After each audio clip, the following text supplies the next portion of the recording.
Welcome to the Tech Egg. Don't get scrambled. Enjoy the video. In this video, I will explain how to make crab mix for sushi. First, gather your key ingredients: imitation crab, mayonnaise, and a hint of sriracha for a little kick.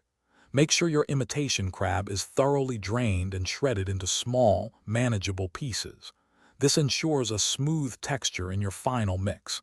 Have a mixing bowl ready to combine everything easily.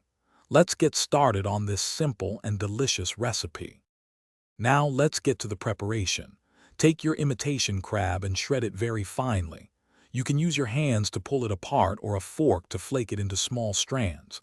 This fine shredding is crucial for the right sushi texture. Next, add approximately 1/4 cup of mayonnaise to the shredded crab. For a little warmth, mix in a small dash of sriracha. Adjust the amount to your preferred spice level. Once everything is combined, it's time to fine-tune the flavors. Give your crab mix a taste. If you prefer a creamier texture, add a bit more mayonnaise. For extra heat, a few more drops of sriracha will do the trick. Some people enjoy a hint of sweetness, so a small pinch of sugar can be a nice addition. Finally, a squeeze of fresh lemon juice can really brighten up the entire mix. After you've perfected the flavor, cover your crab mix and place it in the refrigerator. Let it chill for at least 30 minutes. This crucial step allows all the wonderful flavors to meld and deepen, resulting in a more cohesive and delicious mix.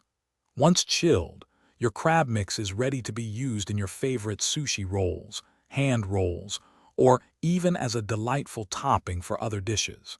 Enjoy your homemade creation. Thanks for watching. Consider subscribing if I helped unscramble your problems.